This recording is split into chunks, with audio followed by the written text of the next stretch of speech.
bonga kota bitumba te Roger baganda kota bitumba na ngai ameminga na chemin de la croix amemisinga ekulusu na mema ya Yesu mabe na mema na ya baka mabe. Tout ça c'était pourquoi? Parce qu'il y a quelqu'un qui a sala et puis si quelqu'un qui kende. Alors ennemi na ya liboso parce que na lakaye ndenga zabo wa Holanda aebi na ebi sae mokolo kosala erreur ya otika Jésus. Mutu liboso akosambwisa yo ou bien akotake yo et ça Dieu donné. Panafricanisation. Et là mo baso tunga nena yo tunga Rocher Baka na batunae. Panafricanisation, c'est-à-dire quoi? Basa la clique. Batele misa nzambe ya bayindo. Or, il n'y a qu'un seul Dieu. Nzamba bayindo asalaka te, nzamba mindele pe asalaka te. Oyebisa ki biso ke Moïse mbia azaka mabe, Mike Alamba baza mabe, bakota ba loge, bakota ba science, basala biloko to. Tondima. Oui. Alors lelo, ngala nkolo bani. Ki okosela ki Moïse mbia makambo. Na moni motei na bankumu. Bankumu ça veut dire que ba chef coutumier pas seulement ba chef coutumier na bato na télévision tout le monde ba finga ka Jésus-Christ. Quand tu demandes parmi bato azalaki na bango moko alobi Jésus-Christ ezali mythe. Donc azalaka te. Nzoka nenga poba na ndimela Jésus-Christ ana.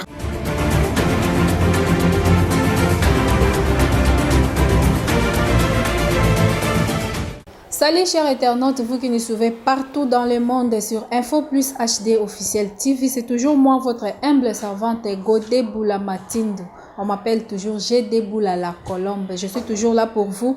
Na cadre toujours yako luka ko bongsa musala yako sala oyo bandeko bazo senga biso. Yango lelo naza awa devant ba grand homme de Dieu.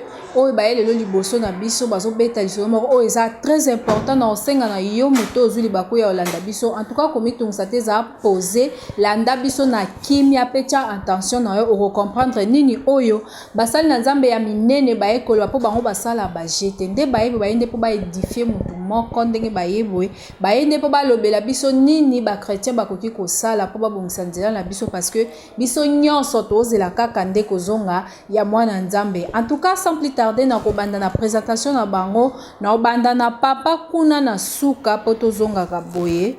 Ce qui est se présenter balandi Info Plus HD baye bayo malam na yebi ke baye bi na bango mais ba comprendre les choses. Merci beaucoup ma sœur Kolo Apambolayo. Amen. Tozana esengo ya koleka na émission ya lelo. Vraiment loboko na nzambe ezala likolo ya bana na nzambe nyonso bazolanda biso na yebi ete kimia ya tata ekozala na bino pe édification penza bokozwa yango na émission ya lelo. Alors kombo nanga le pasteur Dieudonné Ngunga. Oyo bato belé bayebi na kombo ya les gardiens du temple. Merci beaucoup. Merci beaucoup. Bien moi pour comprendre que on a le gardien du temple nga na boya ndeko bakisa kombo na pona baike yemoko aza mieux placé ya obakisango. To komi na katikati en tout cas yemikolo to zazaza na ye mais ako se présenter kaka pour te comprendre les choses. Ngai c'est évangéliste fidèle. Évangéliste fidèle a zappé président de la commission de censure au sein de l'église corps de Christ. Nengaye le loa a été pour censurer mutumoko.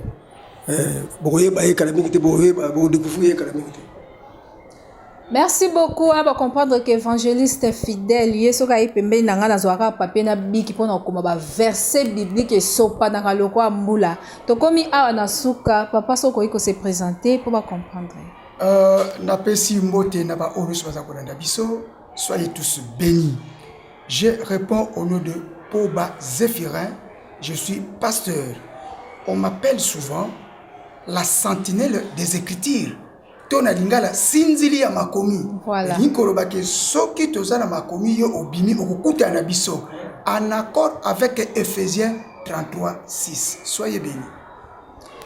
Merci beaucoup Balandi Info Plus HD pour comprendre que nazaki na raison ya koloba ki naza devant ba grand homme de Dieu oyo bango côté écriture ba sala ba jeté bango pona ko édifier peuple de Dieu ba sala ba jeté donc bango penza bazawa na pona lilo balanzambe soki lo banzambe te en tout cas bango balinga bazala awate en tout cas papa nazaka na yo muto za na micro na maboko garder micro na yo nalingi natuna sango nini bomemeli biso. Merci pour la question. Sango ya mutuya toye nango ezali te toyebisa bana na Nzambe que semaine prochaine le 2 décembre vendredi toza kobanda école moko ya sika babengi yango UCC, Université de la connaissance chrétienne. Yango toye topesa na adresse na ndenge to bana ko fonctionner po yo oza na ndako olingi oyeba Bible oya kokuta na biso kuna pour comprendre ce que sont les Écritures. Donc, Tozali, vendredi, le 2 décembre, Awa, na Super Lemba, en diagonale, il y a Institut Mokengeli, na 114, avenue Lombo, Kounande chez Mama Lisa, Tokobandako Pesakour, Banda na 7h30, Tina 10h30. Tala sango monene toye nango tozala ensemble, tozala ebele na kati ya musala ya nkolo. Merci beaucoup papa sango eza sango malamu makasi kasi na olinga évangéliste fidèle pe abakisa moi liloba kaka na question wana. Liloba nako bakisa eza ke oui sango eza ya kufungula tozo banda université ya sika. Pourquoi? Parce que toko fanda boyete na makomi na Nzambe na liloba na Nzambe na kati to yambaki yango po to kabona pe. Donc moi je pense que c'est ça. Merci beaucoup papa Dieu donné même question pe ke pana. Merci beaucoup ma sœur. Alors question auto répondre dans Matthieu chapitre 28 verset 19. Bible lobby, allez faites de toutes les nations des disciples, les baptisant au nom du Père, du Fils et du Saint-Esprit, et enseignez-les à observer tout ce que je vous ai prescrit. Et voici, je suis avec vous tous les jours jusqu'à la fin du monde. C'est-à-dire, mission, il y a liboso nzamba pesibiso yangwana. Ya kosala ete bao ya ye bakoma ba ye kolina ye. Alors yango moni to fungoli université de la connaissance chrétienne pour na ko permettre bana na nzambe ba ye banzambe. Ba comprendre nzambe wana et puis bango pe na tour na bango ba kende ko sala pe ba susu ba ye banzambe. Nde na bongo o tolobaka to ko sala musala ya ko dépeupler ka ya diable pour na ko peupler ka ya nzambe. Donc merci beaucoup. Voilà, na sepel ka la terre mais on a ko dépeupler na ko peupler, voilà vraiment gardien du temple. Micro ezakaka epana yo. ICC. Idée ya ICC euti wapi? Nous fandi kaka boye bozina bino idée ya ICC ou bo copier mutu moko ou bo bandi yango ndengini. Idée ya ICC na aspect spirituel ezaki da ko exister. Ouais. Mais sur le plan physique ezaki na noté parce que tozalaki na université de la foi chrétienne. Oui bando kambama na ndeko na biso évangéliste Roger Baka. Alors tozalaki kuna. Alors tant makambo tambolité isimbité et kambami ndenge sengela ke kambama te vision wana ndenge to kanisa ki fo ezala ezala ngope bongo te. Alors moko na biso kolandisa mana mbela ya molimo monsantu akangaki biblia na ye akei. Alors nako kende e ko sala sikoyo no ngana yebi likabo na nzambe naza appelé na nzambe naza na don songolo pakala. Alors na ko vanda boite funa sa eloko bo kuna pende ko binga pe naza likabo na nzambe kuna pe. Alors le Saint-Esprit a permettre biso to kutana. Alors lokola ona okuna aza mutu na molimo na ye mutu na pensée na ye mutu na lenge na ye. Alors to lobaki foto kota na prière na kokota na mozindo ya prière nde sika ICC sikoyo e kobima. Donc bolingi boye bisanga que vous étiez na IFC bolongo na IFC bokomi na ICC bo confirmer yango lelo ke boza suna ndeko Roger Baka te pona bandeko ba Olanda biso lelo nde ba komona ke to confirmer lelo mais pona bandeko o ba yebi eza lelo tende to longwe neti ngabo ça fait déjà au moins 6 mois vraiment nazakalanga lisute depuis mai ou juin nasina longwa kuna nazakali lisute tous ces temps nyonso to lekisi tozako lekisa na sema kola Yesu Christ oya benga biso na prière a orienter biso a lakisa biso nini to ko sala. Alors oya lakisi biso to sala nde yango sangisi biso tozo sala o to benga na kombo ya ICC, Université de la connaissance chrétienne. Papa fidèle Motuna nange zaboué. Oui. Ndenge papa Dieu donné à l'obi que pour na bandeko bakolanda, de bakomona que boza lisusu pembeni ya évangéliste Roger Bakate. Pona yo, bandeko bakolanda lelo. Ba confirmer que yo pe oza lisusu pembeni ya évangéliste Roger Bakate. Donc oyebisa bango. Bandeko bakolanda lelo. Micro non. Bandeko bazolanda lelo. Déjà ngai nasina sali ba émission mo ebele. Ba question na basi batuninga o basi balandi ba dit que azalaka pena suna Roger Bakate. Ah, on a info plus HD to zape na posa balandi na biso pe ba yeba yango malamu. Bazolanda. Bazolanda. Makasi. Que to salaka suna ye te. Po to ko tambola sunzela moko na ye te. Je me souviens encore à une émission de Salaka dernièrement, on peut s'en verser Amos 3.3. Yangonde komi. Amos 3.3, c'est-à-dire. Oui, bisa kangana ke tanga ngona ndako na kenda otanga Bible bisa nga mutu oyo bozotambola na eboyo kanite. Non. Mutu oyo bokotambola mutu nzela moko te soki boyo kanite. Koyokana c'est-à-dire batumba bale bokotambola nzela moko te soki boyo kanite. Koyokana c'est-à-dire quoi? To sangana ki c'était pour la parole de Dieu. Ouais. To sangana pour la lilobanza ya Zambé, c'est ça yango babenga biso ba frère. Pourquoi des frères? Parce que des frères un frère c'est qui? Un frère c'est une personne avec qui vous regardez dans la même direction. Oh, direction on est alaka Yesu. Né direction totale ba biso nyoso. Yango babenga biso ba frère. Maintenant, tangu siko ngai nazomona siko makambo ko salama ndeko na ngai aotala sous direction ya Yesu te. Donc automatiquement, il n'est plus mon frère. A sous frère te. A commis simple messie, a commis messie comme messie tout le monde. Vraiment, azotala sous Yesu te a commis le quoi messie tout le monde. Na ozongela on a question ana mais toye nanu et pas ya papa Poba. Papa yope ozalaki kaka pembeni évangéliste Roger Baka. Ouais, merci nazalaki kuna. Mais eloko ya motuna na lingi ba comprendre lelo na kenaki ko yeko la musala nzambe kuna te na uti ailleurs. D'ailleurs na profiter na pesa mbote na pasteur eska ba formanga iti na kwa musala nzambe na 2016 devant Libota devant Engumba batonso bazalaki ba komisangai enfin ba confirmer ministère pastoral ngai comme on est pasteur Simon Mopepe. Ça veut dire que 3 ans na IFC cours ezali à 1 année et demie mais tant mususu na sunga ki mosala nzambe ndenge Bible zo na Luc 16 12 que to sunga ba yona parce que na ministère nga pe na ko batu bako sunga ngai mais toza na cours moko po toza na 4 socles kuna mais 3e socle ba bengi yango la pensée élevée à la hauteur de Jésus-Christ. Alors pensée wana leto yekoli yango to yekola ka Saint-Esprit en tant qu'entraîneur mais Saint-Esprit en tant qu'avertisseur ayebisa ki ngai poba esika nozali suwana te na tiaki mutu makasi mama na yebisa yo mokolo yebisa ngai ko kene sukuna te banda mokolo wana mokte ya benga kana na 9h a benga na 13h un certain mardi na yanola ka sute parce que mosali ayebisi nga Saint-Esprit zakata ngai place onza su ya yote mais naza ko longisa ye parce que na kitambo yebisa ki pengai pe na bande ko bike mokolo boko mona makambo na kote ya bino ezali su yango te moko na moko akanga biblia ne akenda donc na kanga biblia ko landisa manama oyo ye moko ayebisa ka pengai. En tout cas, je pense que les agis Saint-Esprit moi le bain na kati na ye ki ayebisa bino bongo. Bon, question moko nazongeli évangéliste fidèle.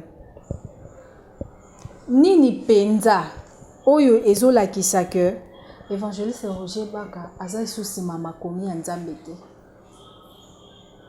Oyo kiteye. Eza tellement ébélé. Tout ça qui ensemble. Biso tofani bonne to bonafana na Roger Baka. Omoni batu omoni mutu wana. Atanga biso bakomba batu. Moni mutu boy azara robeba. Moni mutu boy aza PD. O wana azara PD na bien. Bango yo so moni ba pasteur limité wana. Banana première ri na 17e ri. Ce sont des formations. Azo confirmer que ce sont des formations. Au moins, pasteur, voilà, oh, tchaka mundel même tout. PD. Église n'est pas limitée, voilà. Bon, on se montre pas PD, ce sont des gens. Biso na bango ti na suka to tiko yo kanate. Nana solo ba biko na, yem ta solo ba. Mais à notre grande surprise, to moni batu ya banda biso ke ba sama be. Ndé ba komi lelo ba pirier. Oh. Ndé to komotana na. Mais suspect koti. Ye on a ba ki muto azaka mabe. Mais siko ba komo bengse na ba komo ke ni campagne moko na muto na ya ba ki APD. Bon mon na bilili. Bon mon muto na so ba bon mon na bilili. Il y a bien que PD. Siko ba komo sa la campagne de presse moko nedi. Ba komo ko s'afficher et si comme ko ngeni ni. Ça c'est un. Tofandi boke représenter dans l'église tel ba benga nga mona kinde yati tant to so côté l'église wana o yo biso to que ko représenter yo ça n'attendé bon to côté l'église ba si o biso na yo to fanda ka to zo étudier que parce que il y a bien une mission mon zo bongisa je vais faire représenter une mission pareille. Bah c'est parce que le monde est représenté par des signes, par des codes et puis par des symboles. Donc, ceux qui n'ont pas l'église, au monde, mais bien que bisonaye, tu veux que signe au esarma bien l'église, signe au l'église esarma babé. Mais ce qu'on n'est pas dans l'église, au signe au esali. Entre nous, tu remontes là, tu remontes sur TP. Mais qu'est-ce qui ne va pas? Toi, tu as une question, l'assemblée. Bon, tu as une question à Betikara. Ça c'est deux. Bon, moi je parle. Bon, si koyo, to zongi suboyi, maté a échangé. Notre rôle c'était quoi? Écoutez, nous sommes dans Psaume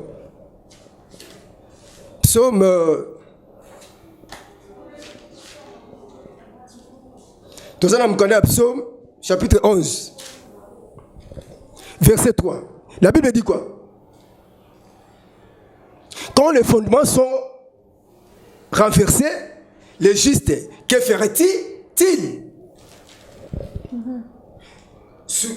Biso, nous sommes biso sali, il y a qu'on rebâtir ma fondement.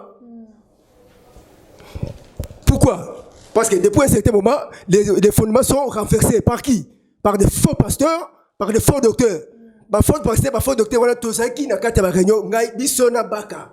To fandi boye, na rocher baka. Au moni tozo détecter bango, moni pasteur tel, a renversé ma fondement. Au moni pasteur tel, tout ça. Oh, moni tout ça. Hôtel. Hôtel, tout ça. Quoi c'est ma fondement? Au moni keke, quoi c'est fondement? Au moni en géologie. Tant so ba en géologie, quoi c'est ma fondement? Ça va. Mais si ko ndenge ni yo ba renverser ma fondement, au commis ko s'afficher sur la bango. Message échangé. Et là il y a ko rebâtir ma fondement, il y a ko restaurer ba fallait spirituel les aïe renverser. Yo ko ba message baka komo ila biso. Toi si tu vas jouer sur le tableau, oh destin volé. Tu vois c'est comme maman Eric, oh destin volé. Ba tozo bi ça va appeler ba bébé té. To zongi na bandako, to sur ba Bible to fungoli. Destin volé où tu vois? Est-ce que diable azama kokia ko yiba mutu ya ko yiba mutu destin? Oh Bible zo bi ça biso. Les appels et les dons, ce sont des choses irrévocables. Les destins peuvent être étouffés. Pourquoi étouffer en gros? Pourquoi faire tarder en gros? Oui. Nabousso, il y a quoi le destin? Pourquoi tarder le destin? Il fallait. Mais c'est moi qui mon client. Il fallait qu'on fasse jeudi, à coup mercredi. Nicolas Bousson. C'est quoi? Destin. Et comme il destin volé, et où tu vois? Ça c'est un. Deuxièmement, on a étudiant au Batika Nassima. tokoma kuna papa batikali to bazo kanga pene na zoloba message na bango ekozala spécial na bimi dobimisi ba note tant na zoba bazo na c'est des messages c'était le 13 octobre 2021 moté ya telemi yoka bien zoloba pour mboka na biso bonga nous devons négocier avec les esprits de ceux qui sont morts. Wow. Pour ces pays. Là, ah bon? Là, c'est mon bout de na zongi siko na sima na code Saint-Esprit bi yoka. Wana la tini. Mais ça c'est la nécromancie. Voilà mon bout de baga il faut d'accord avec les diables. Yesu ko lobi, il faut te négocier na ba esprit o ekufa pour na mboka. So so to sele ngote mboka yobonga et yobonga te. Mais ça c'est la nécromancie. Okomuti na biso to na musaba we to so na ba we. Il n'y a pas de relation entre les... Il n'y a aucune relation entre ceux qui sont morts et ceux qui sont vivants. Donc, moi je pense que... Merci beaucoup. La même question na zongeli yango epai ya pasteur Dieudonné. Je pense que Mutuna Mutu akaboni na Roger Bakana ba raison na ye. Ezate o évangéliste fidèle à l'obinde yango pe yo monaki te. Neti na part na yo. Qu'est-ce qui a fait que non, moi je ne peux pas marcher encore avec le type ici. Donc, non, mon souma longate. Na part na yo. Ézéchiel chapitre 13. Na sabino ke nazali boso bato liloba. Donc poser une question pour y appeler sur un verset biblique. Donc appeler sur réponse bon. Ézéchiel 13, premier verset, bande bolanda biso bakotanga nyonso. Mais biso tokotanga nyonso te pona temps.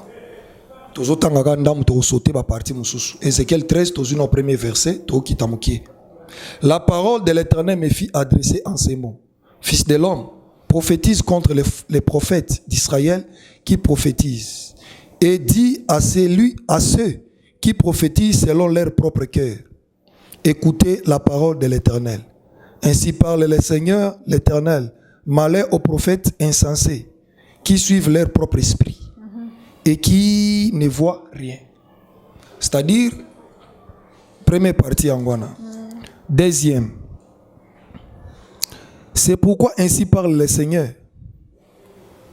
l'Éternel, parce que vous dites des choses vaines et que vos visions sont des mensonges. Voici, j'en veux à vous, dit le Seigneur. Ma main sera contre les prophètes dont les visions sont vaines et les oracles menteurs. Donc, et logo longoli si Dieu donné, il y a les bosses à l'ukuta. Vraiment. L'ukuta. C'est-à-dire, il y a des choses oyo. Tamsu bandego balanda biso, ba ozwa biso mabe. Parce que bandego belé même balanda biso na ba poto. Soka sa komi fan ya mutu, même ozo c'est que o eza vérité. Alors au mona ayokate. Abando finga. Mais la plupart ya batu o ba omone longilanga ba yebi ke Dieu donna lo barate. So Dieu donna zo lo baboye, c'est parce que elle est qui. Alors il y a des choses au mususu omona o lali o moni vision, o moni message, o yebi si mosal tala na moni bona loti bona salibo. Alors lokola mosai na nzembe arozwango tanga lobi yango o lalo bango au nom de la personne o amonaki alati yango lo wayaye. Alors tout eloko nyonso batu bakoyoka mosai na nzamba lobaki eloko bwasaki eloko. Alors nyonso bako tinda ke papa vision pesa ki wana eloko nyonso bako pesa wana. Donc il y a des petits contacts mususu beta mawana euti na boyeye maman nangai ezana batu et ana batu na université de la foi chrétienne oyo nzamba bando utiliser bango d'une manière puissante. Na ba vision, na ba révélation, na ba songe. Bazali. Ba biso to fandi pe to sali. Vraiment. Et au lobby loko mais au moni pela mutazu akena on soit une émission na télévision à lobby ngo mais à son nom. Mais Salemi pe bongo. Mais gazi pe kei tout ça makamutu. Alors mensonge. Et loko wana na ya liboso ngai. Na lobaki ana continue lisute lukuta. Yami bale o esalenga la longwa. Ezanine cupidité. Eza cupidité. Papa ndenge lobi cupidité bongo eleki mutu musu na matoi. Bon, na français nga sepela na mwana mingi na français za kitoko. Parce que moi bat bola na biso mwana na français ba sepela na cupidité na linga lekozani. Lokoso. Anzola. Anzola yo keso na mnoko mususu. Donc cupidité, c'est-à-dire mutu aza un esprit ya donc voilà c'est-à-dire mutu aza na besoin ya eloko nyonso ya kitoko ye ndazwa mbongo oyo bakopesa ife kota na poche na ye c'est-à-dire soki ayoki kaka mutu tel atindelaki yo mbongo bokoti na ye problème mutu tel atindelaki yo elamba c'est-à-dire relation oyo eza ya ye yo zwango na nsima na ye relation natindela eloko te batindelaka ye bapesa ye soki aprendre ka bapesaki eloko ezalaka baintincelle ezalaka na baincompréhension akocrée leo baproblème ti donc si omoni mpena ke comme so oefase na numéro ya mutu wana mpo ozwa kimia alors esprit ya cupidité le koso donc ya eloko ifo ye ndazwa alors soki ovandi pembe na mutu aza na esprit ya cupidité en tout cas vie na onde eza na pasi parce que okota na kati ya souffrance nde omoni okufi to obokabwani to okomi na niveau moko bato baondima te ke ezalaki yo o nde ka die donné toyebaka o nde die donné to bando mone pembeni na ye o die donné zena c'est-à-dire muta okuto na vie moko boye misérable au moment où kombo mataki elongino e mataki pourquoi parce que ozaki à côté ya mutu azaki na besoin ya o bénéficier te o vivre te tout ozo sala ma tout autour na ye moko lia a bénéficier namo donc ya mibale na longolaki yangwana ya misatu donc l'immaturité c'est-à-dire au moni mutu aza mayele mais façon ya kozala na ye au moni aza mukie na lolengi na kozala donc ovandi pe nzuta lobi te mutu aza na mayele na makambo nzambe ana mayele na classe atangi ana mayele ba mon français zo bimisa ba musu ngadi donné pe bandole kanga pia obi non mutu ayebolo ba français mais otalie na lolengi ya ko vivre amukie alors moi ova na mutabongo yango nga ba raison nga na bima yango na au-delà makambo ebele po ngai ayebinga yana makambo ebela bande ko éviter ngai très bien voilà. IFC pour comme IFC racine pivotante ya IFC moi oh là là donc ayebinga to yebani alors eza biloko ebela bande ko banga so ngia sali eloko so na sali muta ko limbisa ngate lokola di donazate mais biloko misatu wana na mona na obebisa futur nanga avenir nanga eza yango nde na tikaye. Voilà, merci beaucoup mutu mtazo pesa raison na ye papa po batoye pa na yo po zaika pembe na évangéliste Roger Baka yo po quitter ye ya yo raison ekokai kozani. Merci pour la question. Ngai na poya âge na ngai makamuna zale komona en tant que papa oza na bakoko na meli mais kaka na ene que saint esprit senga bima isika wana ça veut dire azwa kinga penza bo lolenge ba bimisa ka lot na Sodome na Gomorre nzamba ni ko tia moto akumanga okumba za kotinika bima tant kaka na bimi na kena na ba Congo je me souviens tel kaka na téléphone na moni motei na bankumu ça veut dire que ba chef coutumier pas seulement ba chef coutumier na bato na télévision to monaka ba finga ka Jésus-Christ kutu derrière parmi bato azalaki na bango moko alobi Jésus-Christ ezali mythe donc azalaka te nzoka nenga poba na ndimela Jésus-Christ en accord avec Acte chapitre 4 verset 12 pe totali Jésus-Christ ndazali médiateur na biso na 1 Timothée chapitre 2 le verset 5 ce qui na koti na Bible awaye asangana na batuana yoka Bible neza ko ebisa biso na 1 Corinthiens chapitre 10 le verset 21 et le Bible vous ne pouvez boire la coupe du Seigneur et la coupe des démons vous ne pouvez participer à la table du Seigneur et à la table des démons donc motei a commis ko sangana na ba auto bengi ba demona donc clairement soko ba laxibo omoni ba photo nga pe na mona ngozaka ba tinde tambola partout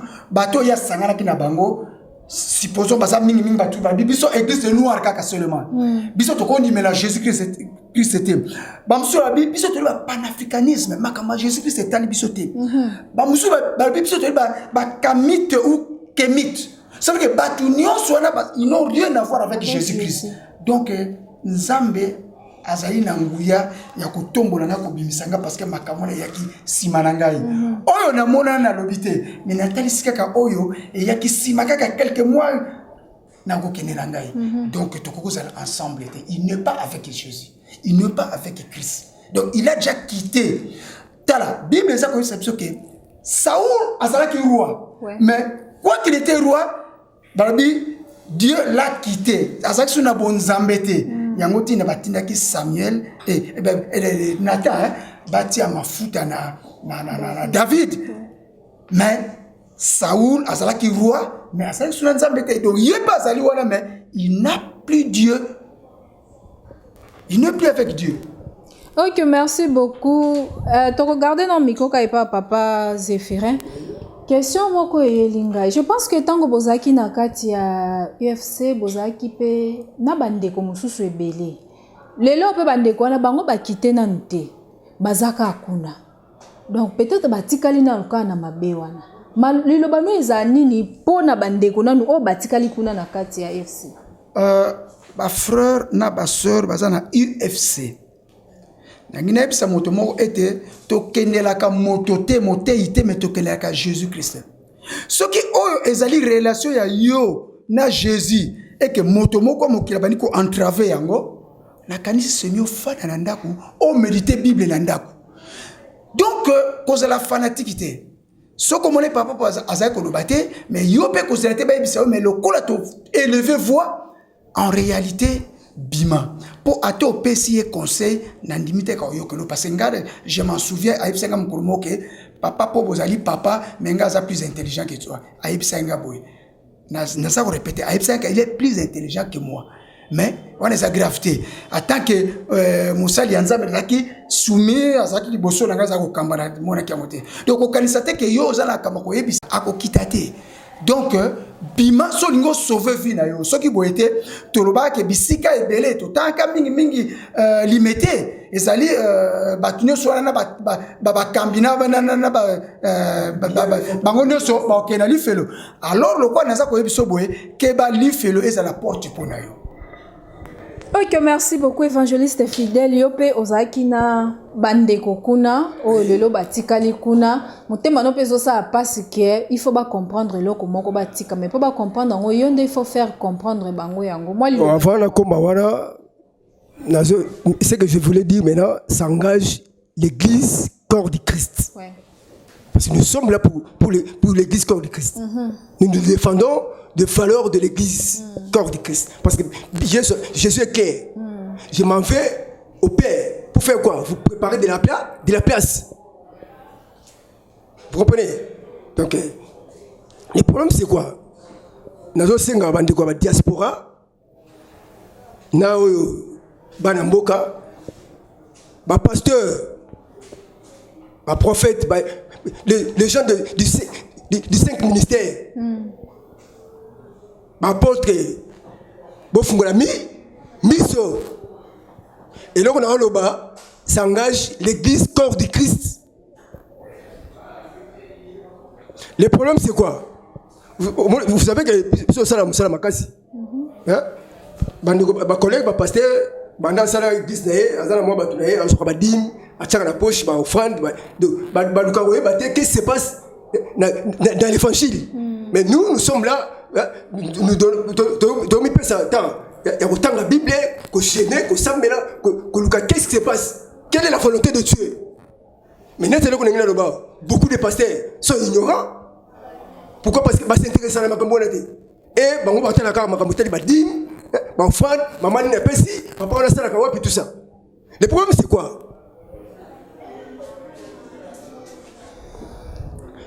Panafricanisation. Et là, on va se tonga. Nana tonga. Rocher baka na batunae. Panafricanisation. C'est-à-dire quoi? Basa la clique. Batte les missa nzambe ya baïno. Or, il n'y a qu'un seul Dieu. Nzambe baïno asalakate. Nzambe mindele pe asalaka te. Nous savons qu'un seul Dieu. Parce que nzambe baïno va se batte les missa. Basa la plateforme de bango va se batte les missa voilà. Panafricanisation. Voilà la chose papa la biso apôtre on a benga apôtre Poba. Autant le belo comme mais bon, n'a habité pourquoi attendre ba kumbote. Bato habiter Yesu quoi pour na bango Yesu me cosper en bixité. Mais nous sommes de ceux-là qui ont confessé Jésus-Christ, c'est-à-dire Romains chapitre 10, le verset 9. Pour la Bible, c'est Jésus-Christ qui est Seigneur. Écoutez, peuple de Dieu. Actes des apôtres chapitre 9, le verset 15. Bible nous sommes des instruments que Dieu a choisis pour porter son nom, défendre les rois, défendre les nations et défendre son peuple. Écoutez, peuple de Dieu. Panafricanisation, Zamba Baïno, Azalakate. Cette histoire, ça ne va pas passer. Et là, dans la diaspora, Bolanda, Zamba Baïno, Azalakate, que personne ne vous trompe. Là, les airs au silica. Asangisi, Batunae, Biso de Banafana Naeboy, c'est ce que Batuna Bazamabe, Banani. Bon, moi, Bidili, Babi Manabili, on a photo, bon, on a Batuana Bangora. Bah, envoyé, il y a Papa Nkoussou. Il est là, il y a ma photo. Type, non, je ne peux pas l'appeler frère. C'est pas un frère. C'est pas un frère. Un frère, c'est lui qui a fait qui nous donne la même direction, c'est Jésus-Christ. Maintenant, si Jésus n'est pas la direction pour toi, tu n'es pas un frère. C'est pourquoi je peux l'appeler, bon, je ne sais pas, monsieur. Mais c'est Massambou qui dit. Pour nous, il y a 60 pour mon big ici. Vous comprenez? Bien. À Sangani, ce qu'on a les notables, les histoires. Mais toi, tu es pasteur? Tu prétends être pasteur? Mais dans quatre bateaux, on s'affiche là, panafricanisation, je vous informe que ça ne va pas passer. Ça ne va pas passer. Mais je parle au nom de celui qui m'a mandaté. Et nous t'avons c'est lui qui parle. Moi, je ne suis pas un homme ordinaire. Moi, je suis un esprit. Il y a une âme qui habite dans un corps. Dans moi ici, il y a l'esprit de celui qui a ressuscité Jésus-Christ dans tes morts. C'est cet esprit qui parle. La panafricanisation ne passera pas. Et le gâté. Et je le dis avec la dernière énergie. Diaspora Boyoka. Bana Nzambe, Bofunga Miso. Nous tous les objectifs faisant. Bakanga l'église. Bon, quand on parle d'église, on est communément pas bengango. Ils ont assemblée de saints, ils ont l'église c'est Lyon, ils sont là. C'est-à-dire, assemblée de saints et Kangama. Tinda Batinyoso, commencer à mélanger qui n'est pas bien. Quoi tout le lendo. Qui est quoi tout le lendo? Mais ça c'est bien avec des gens. Donc nous, écoutez, moi c'est que côté l'église dans Zambie. Donc biso to fana, to monter là, to ça c'est qui na Zambie. Vraiment. Là tant avec c'est moko la Bible. Mais non. Tout ça là Jacques. Livre à Jacques.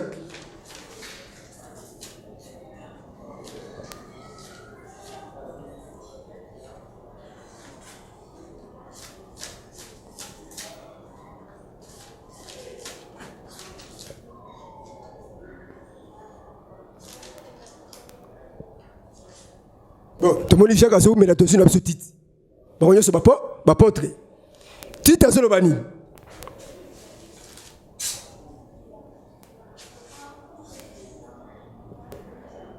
Il y a, tout ça, le verset 10. Titre, chapitre 1er, le verset 10. Il y a en effet, surtout parmi les circoncis, parmi les circoncis, beaucoup de gens rebelles. Des gens rebelles. De faire discourir.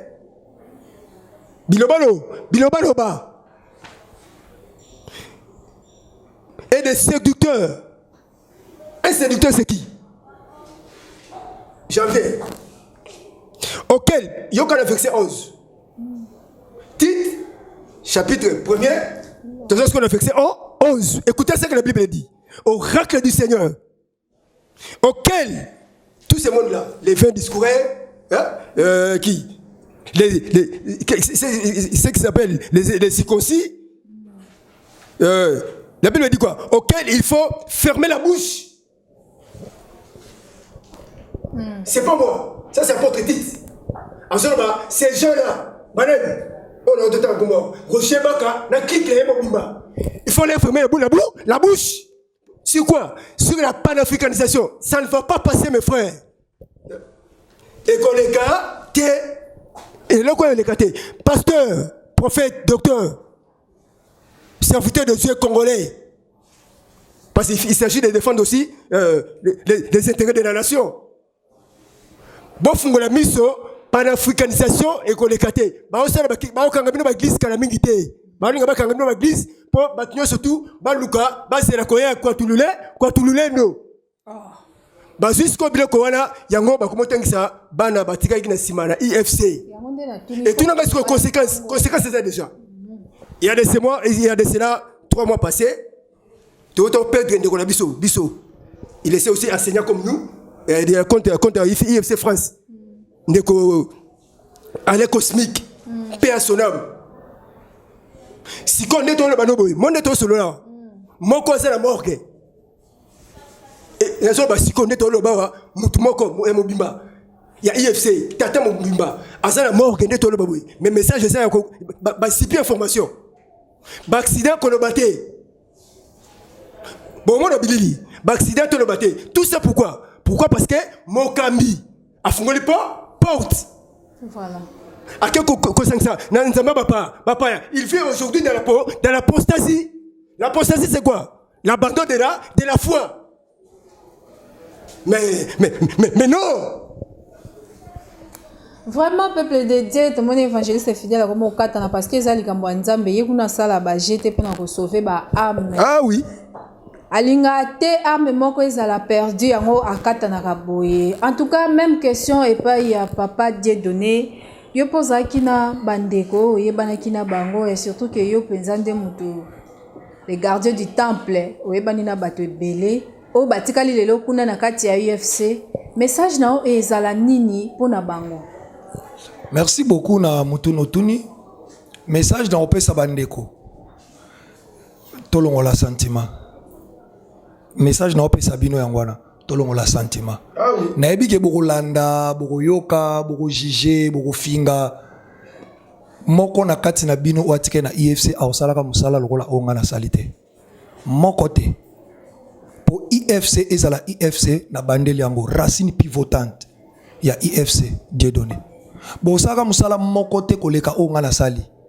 Parce que IFC mo bimba ndenge zawana to boti yango évangéliste Roger Bakazana Zemi Ngai Giovanni évangéliste Giovanni Monaco Petelo akomi lelo pasteur Pierre Kasongo pasteur Pichou azana Brazzaville nani susu Sœur Saren Njate Mama Fides Bofachi Mama Geneviève natange subanani Sœur Jilitiela oyanga pe mwasi na bala landako Laetitia Gerengwa.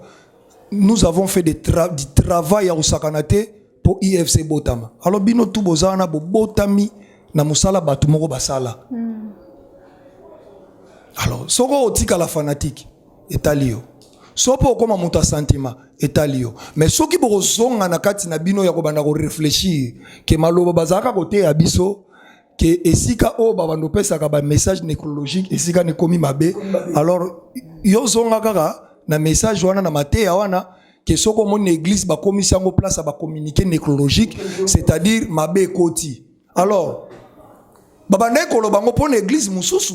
Alors siko lelo tango ekote libino boko lo banini parce que banga ba laksa bino ke batu bakufa te or que mutasa éternel azate na ba église wana ba lo baga mama tel akufi protocole tel akufi c'est normal batu fu bakufa ya mabe ezali o ba osa ba sacrifice ya ba âme.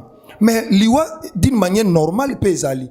Alors tant ba memi logique moko ya kolobake awa batu ba ko kufa te so batu ba kufisa ke moboko lipate afungoli porte. Alors awa liwe koti. Boko interpréter ngonini parce que ba te akabino ngolobi tant liwe za akate. A liwe ye accident koti ba sécurité moko kufi mususu sécurité bukani lipeka mbunzwa bakangi babandi. Alors lesoni bokozwa. C'est à vous maintenant ya kobanda kotala. Na lobi boy. Dieu donné ngunga gardien du temple. Awa temple gardien azate. Bos attendre maladie ekota. Bos attendre liwe ekota. Bos attendre eloko boyo ekota. Nde boko banda koyoka sikoyo boko komprenaka ke e ana batu ba sacrifiaka vie na bango po IFC ezala IFC. E ana batu banda ko boya kolia fufu po ba gêner po IFC ezala IFC. E ana batu oyo bandimaka même suki bakata te. Po IFC ezala IFC. Et ana batu oyo ba pesa énergie vie na bango mobimba. Po IFC ezala IFC. Alors nzambe pe bande ko tala misala to sala na ba sacrifice to sala. Alors bozo mayele. Tant toloba te par jalousie que longwa kuna yaka na pa na biso te. To solinga to interpeller mutu. Alors tout le monde a sa kuna to ebisi bino boye. Bokota na prière, bo banda ko bondela. Nzambe oyo akotisa okuna. Nzambe wana abimisa yo parce que mabe koti ngai soki tokotaki bitumba bonga kota bitumba te Roger bakanda kota bitumba na ngai ameminga na chemin oyo chemin de la croix amemisinga ekulusu na mema ya Yesu mabe na mema na ya baka mabe. Tout ça c'était pourquoi parce que yebaki elo kalinga sala epesi kalinga kende. Alors ennemi na ya liboso parce que na lakaye ndenga zabo wa Holanda aebi na ebi saye mokolo kosala erreur ya kotika Jésus mutu ali boso akosambwisa yo ou bien akotake yo eza Dieu donné na banda ko ebisa ngo très bien parce que tout ça le sacrifice à makasi pour IFC za la IFC. Alors na banda ko lobele ko meka kosala erreur te ya kosaka na IFC ko meka kosala erreur te ya koloba mabe parce que ndenge évangéliste alobina papa na pasteur poba c'est-à-dire oyebisa ki biso ke Moïse Mbia zaka mabe Mike Kalamba baza mabe bakota ba loge bakota ba science basala biloko to ndima. Alors lelo ngana koloba nini ki okosela ki Moïse Mbia makambo okosela ki Mike Kalamba makambo nande ni poya komi na bango mais papa mama soki balobi yo zandoki ye muto yebisa enga namoni bolia fufu soki ye pas zaka ndoki toyebani. Alors siko tango yolo bagi Mike yazaka ndoki baza misala mabe bona bo eloko musula ngina loba bakosa mabe Mike Moïse Mbie mais bazwa chance azwa batu balinga bangote Roger Baka évangéliste azwa chance ya batu baya pembene balinga ye. Papa de donner place wana na ni manati kelo micro ata 3 minutes. Faut expliquer biso na bazwa chance ya linga bangote mais ya azwa chance ya bato balinga ye. Azwa chance. Ouais, expliquer biso. C'est-à-dire évangéliste Roger Baka ndo moniana nzamba tindela ke batu o balingi ye moko mutu. Ezala ngai, ezala l'évangéliste Giovanni, ezala frère Pierre. C'est-à-dire équipe tozalaka poto bonde la to lelaka na ye elongo po IFC Botama. Tozaki batu to lingaye. Ye moko. Alors o soka lobi ke eza biloko na nga moko nzamba pesa ki ngai boye na bo pesa inga wana na obengo moko msuto ke tin église wana ozwi na église ba frère baza otuni na bango ba question so batangisa bangote parce que IFC liboso za IFC tezaki écossais. Alors non mais mon église wana baluso na sima ya botala ba commune nya écossais. Voilà. Donc biso to sa continuité te. Tokyo sa la université mususu. Merci beaucoup, évangéliste fidèle naye pa nayo nayebi ke mutu soki bozana ye atazana ba mabe akoza pena mwa malamu naye mukie. Est-ce que koza na wana eza mwa question mo divers na kotisi kaka. Est-ce que koza na bien fait ya évangéliste Roger Baka te au côté témoigner? Avant de répondre à cette question, pour exemple, la d'habitude, oui, c'est ça. D'ailleurs, je voulais dire au peuple de Dieu que c'est avec un grand regret. Vraiment. C'est avec un grand regret. Donc, mais nous sommes obligés de le faire. Pourquoi? Parce que Mwinda, donc c'est avec un grand regret. Pourquoi? Roger Baka, comme on a eu, bien commencé à la Sikoyo, bah t'as commis que ça fait chier la bango, bah place a commis, à ça ici se perdre. Vraiment. Si je peux le dire comme ça. J'ai affaire à TV ça, le thé, bah tu vas sur là. Baka à ça ici se perdre. La carte église corps de Christ, tu vas perdre et élément. Vraiment. La carte de la carte de prophète c'est Kinshasa. Qui pouvait faire face. na Roger Baka batie na débat contradictoire fungola Bible ngana fungola Bible qui pouvait faire face avec Roger Baka Vraiment. na limité nani banana première rite na 17e asate toke na bandali ba pasteur na baluba bandali ba ko Roger Baka te toyebo na matete pasteur na matete wa sukebele wana akoka Roger Baka te Baka fut un élément autre pour perdre au sein de l'église corps de Christ. C'est avec un grand regret que je le dis. Vraiment. Mais bon, que faire? Apolline Zelana, bon, nous sommes des lecteurs de la Bible. Nous, ceux de Lucie la Bible, moi je pense qu'il n'était qu'un ramassis. Vous savez, lorsque les enfants d'Israël sortaient de l'Égypte, il y a des peuples qui ont ramassis. Balandi, c'est comme, oui, on peut le dire comme ça. C'est ça que Malanangou, il était un ramassis. Parce que c'est lui qui est, écoutez, quelqu'un qui a confessé Jésus-Christ comme sauveur et Seigneur. Et où tu es monté Manaï. Non. Pourquoi? Pour de l'argent? Mais non. Mbongo, écoutez, apôtre Paul a solo dans Philippiens chapitre 4, le verset 12, je pense. Moi, Paul, j'ai appris à avoir faim. Moi, Paul, j'ai appris à vivre dans l'abondance. Moi, Paul, j'ai appris à vivre aussi dans la disette. Donc, et là, il a mis sur les arts, et ça, il a impressionné qu'on est là, net au loba. Surtout qu'il a faible commencement là dessus. Au coup de net, il m'a sur le bano. Quand on a fait ce blé, kabel ngaoté. Tu l'as là, le carton. Nicolas carton, puis nous l'a dit, ton hôtel. Tout ça là, voyage. Yo sauf n'a pas que moi, n'a fact moi cigarette. Ok, ça 4 mois la vie, na bon comme côté la fact moi cigarette. Mais ça ma souffrance, mais ce qu'on est dans ça boy. Yo ligne ça nani. Mais le hôtel. C'est regrettable. Bon. Maintenant, la question c'est quoi? La question est qu'un bienfait de Roger Baka. Des bienfaits de Roger Baka, bon. À l'époque, quand on s'est dans le pied, avant ça m'a dépouillé. Parce qu'il est déjà dépouillé. Et la minute, si tout celui qui est resté de l'autre côté, dans l'IFC, global, c'est un fanatisme. Mais ceux qui ont la vérité, à mon avis, prédication, parole de Dieu, non, ça c'était Kolonga Sabotolia. Vraiment. Kolonga Sabotolia. Mais tant on a bénéficié. Okay. Si je peux tenir la Bible comme ça, commencer à poser des fondements, c'est Roger Baka.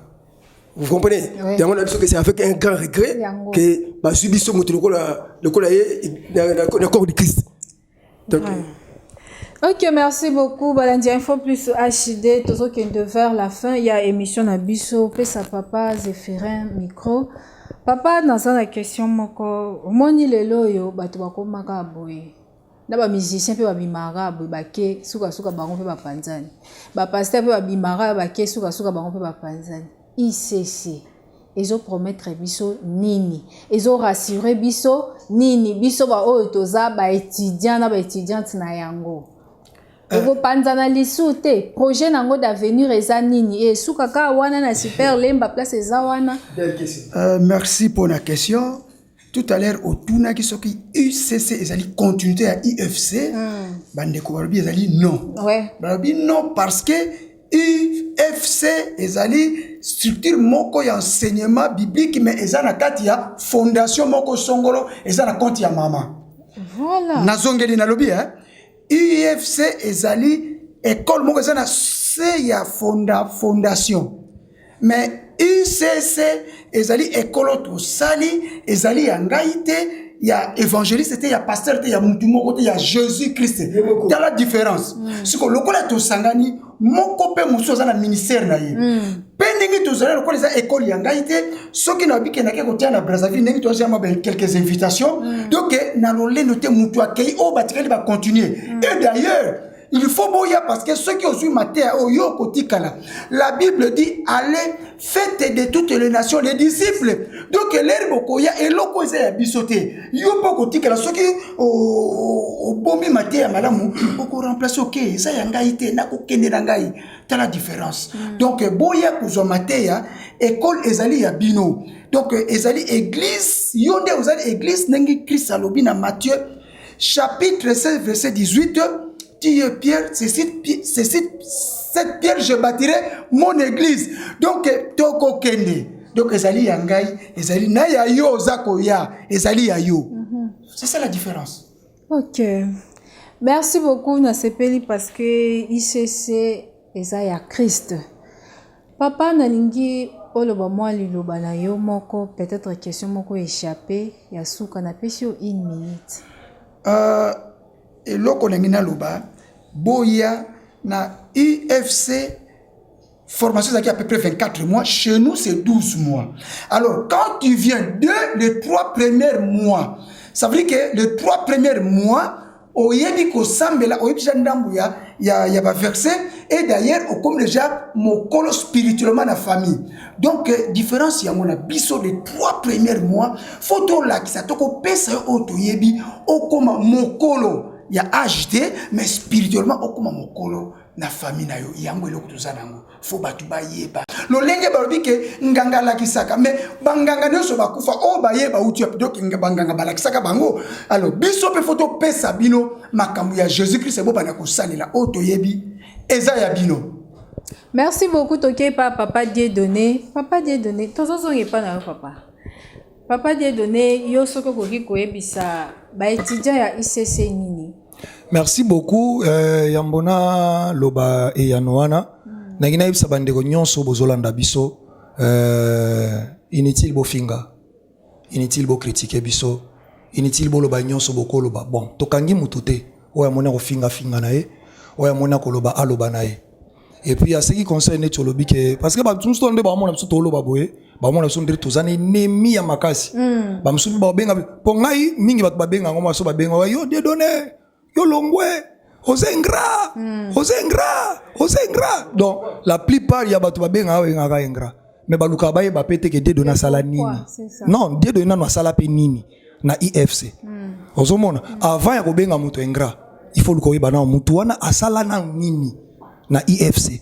Batu ba monika boum eloko ebimi ezuna ampleur. Mais ezana batu bazaki na bakoni bazako chapena moto pela esala ozomona donc batu na kate batika ko benga biso na téléphone o benga ingrat oyoki ka Dieudonné longwe ingrat oyebi eloko elekite oyebi makambo elekite oyebi nini Dieudonné asibirité alors ko benga nga ingraté na sengi bino bolimbisi bo benga nga ingraté na sali musala ebele na ko lobango parce que évangéliste Roger Banda za autre loba ngote alors ngai tam tsunami lobelango po batu baye bape musala na sali tous les nzembo emba makana IFC a parla langue Dieudonné mutasalang so boye barate alors boye bango lelo so lingi ba preuve na peso ba preuve na ba date na bando cha banzi mona na langue na leli yo nzambo yo tie kota langue Dieudonné amina ezala kitoko ndenge zawana Dieudonné mobali oyo Yesu shindaba Dieudonné natangelo sundini Yahweh sala shindara bare Dieudonné. Donc banzembu wana c'est moi. Et ça par orgueil par ninité na ngam tunacha banzembu wana tout à langue. Alors ole bobenga nga engra boluka pe botala musani Dieudonné sali pour IFC ezala pe IFC. Alors to sengi na bandeko nyonso bo rejoindre biso na ICC nzambe a opambola bino. Merci beaucoup évangéliste fidèle 1 minute na yo loba oyo zana moya ko. Bon, et là on a loba na présenté le président de la commission de censure. De la côté 4 émissions ça n'a censuré n'a pas censuré mutumoko. Donc la personne de Roger Bakazo la nangai le cola azuye sunabiso azungise sima azuye samba bapaya. Il a emprunté le dieu des étrangers. Donc et en tant que président de la commission de censure monsieur Baka il est censuré. C'est-à-dire quoi? Il est excommunié de toutes ses fonctions ecclésiastiques à partir de maintenant. Jusqu'à nouvel ordre. Il faut expliquer sur l'article Yesu pour l'année. Au cas contraire, abetation ma comme cela existe. Article Bible. Baluka Bible là-bas. De Genèse Apocalypse, je dis, il est excommunié de toutes ses fonctions ecclésiastiques. Et je le dis en tant que président de la commission de censure. De censure. En accord avec Josué, chapitre 6, le verset 26. Attends la Bible. Josué, chapitre 6, le verset 26. Bapeki saki, mutumoko ameka rebati mira ya Jéricho. Na mutuma kasi. Bible solo ba soka komeki ko continuer ko exercer ma fonction à Yesu. Sort na ezana Josué chapitre 6, le verset 26. On ne blague pas. Ok, merci beaucoup Balanzambe. Totikali ka pas évangéliste fidèle. Oui. Papa nangai batu bazolanda ebele bazana posa. Bo répétez bango lisusu place nini oyo bakoki kokuta ICC ou soki numéro moko ya téléphone ekoki kozala pour que ba rejoindre bino même par téléphone. ICC, Université de la connaissance chrétienne, Ezomina Lemba, super. Super, rond-point super Lemba. Quand tu t'en vers première porte de Fikine, au poussé de Mouké Institut Mokengeli, en diagonale. Et ça, un restaurant, un restaurant Lisa, Maman Lisa, et tout ça, voilà. Donc, ça, wana okuta équipe nous ça complet, musala za mezo salama, na ndenge ya karaté mais ndenge sika. Donc, nous c'est ça bien, parole de Dieu bête maloko la yo bibiso to le bagay biso te, Bible kaka to le bisaka Bible. Donc, je voulais dire quoi? Notre Dieu, c'est un Dieu qui ne travaille pas avec les postes vacants. Zamé, le Dieu que nous servons, il élève, il abaisse pour élever. Nous avons quitté ici, IFC, Atomoli, ICC. Pourquoi pour Bananzambe Batelingana, pour Batikali Basan Société, Awa, Basibole Koti, Bakomna Banzamba Bapaya, Liwe Koti, Batomoko Fapa Mapamba Tokenesco Wapi, ICC ça, et Sali. Ok, merci beaucoup Balandia Info Plus HD. Je pense que Bozaki est belle émission Oyo. Pour lelo to ko malango na suka mais pour ngai to ko continuer ka yango kaka parce que na moni basali nzambe basa vraiment na makambo ebele ya ko édifier peuple de Dieu. Papa Dieu donné mbote na deux personnes évangéliste fidèle mbote na deux personnes papa Zéphirin poto sukisa. Merci beaucoup na malobo pesingai. Alors soki na kopesa mbote na batumi balé na ina sangisa liboke na pesi mbote na bandeko nyonso baza na poto baza na Afrique oyo bakanisaka ngai Dieu donné oyo basutenaka ngai oyo batikala kobosana ngai te na lisungi na bango vraiment na pesi bino merci na yebisi bino na kobosanaka bino te na oyo bosala mpo na ngai nalata eloko oyo. Alors nzamba pambola bino nzamba kaniselaka bino mutu nyonso asutena Dieu donné pas soutenanga tilelo nzamba bosana ote abosana bana na ote soki mbota mibale na pesi mwasi na ngai Letisa Gerengwa Nzelo na pesi mbote na bana na ngai nyonso na pesi bango mbote. Merci. Merci beaucoup évangéliste fidèle mbote na deux personnes. Bon na zo pesa na mbote na ba mourir nyonso ya Jésus-Christ. C'est-à-dire ba mourir ya parole de Dieu. Ba nyonso ba lilinga liloba nzambe. Oya mona ke sani liloba nzambe de ngai fila ngesate. Bango nyonso mbote na bango esika bazali donc pour le candidat que atika ka mutute ata zonyo comme ayebio il nous connaît tous mbota mi balé na zo pesango et pas ya kwa so kaswe na ngai c'est-à-dire après Zambé zayende to sakana to la kana to la mokana yi bilambo so suko baby asuko la kango moi si azar ndoya moi c'est le chef de l'État. Mais est-ce que la benga kenya keko de moi? Maman Denise Oyangai. Elle a fait ses mots de belle personne. Ok, merci beaucoup Papa Zéphirin. Mbote na deux personnes. Merci mbote na deux personnes, mais ngaza mbote na deux groupes. Okay. Groupe Aliboso c'est ma famille biologique, banana mwasi na ngai bana bandeko na ngai nyonso mbote na bino na zwami apona mosalo yo nzamba tindaka ngai. Mbote ya mibale za deuxième famille, c'est la famille chrétienne. Bah on est surtout kutani na bango na Biblia. Mbote na bino bokoma famille na ngana linga kabino tikanzamba pambola bino. Ok, merci beaucoup Balandia Info Plus HD. Je pense que pour lelo toche point final. Awa naibi kimbala sima ba point ya kolobela ekozala ebele pour na ko édifier peuple de Dieu. Ngai nazanga kate kopesa merci na les valables motomoko bien na benga kai papa social mon réalisateur Gypsy Aboni pe équipe mobimba ya Info Plus HD. Ce que Jésus Christ a zongité tokutani mbala sima. Bye.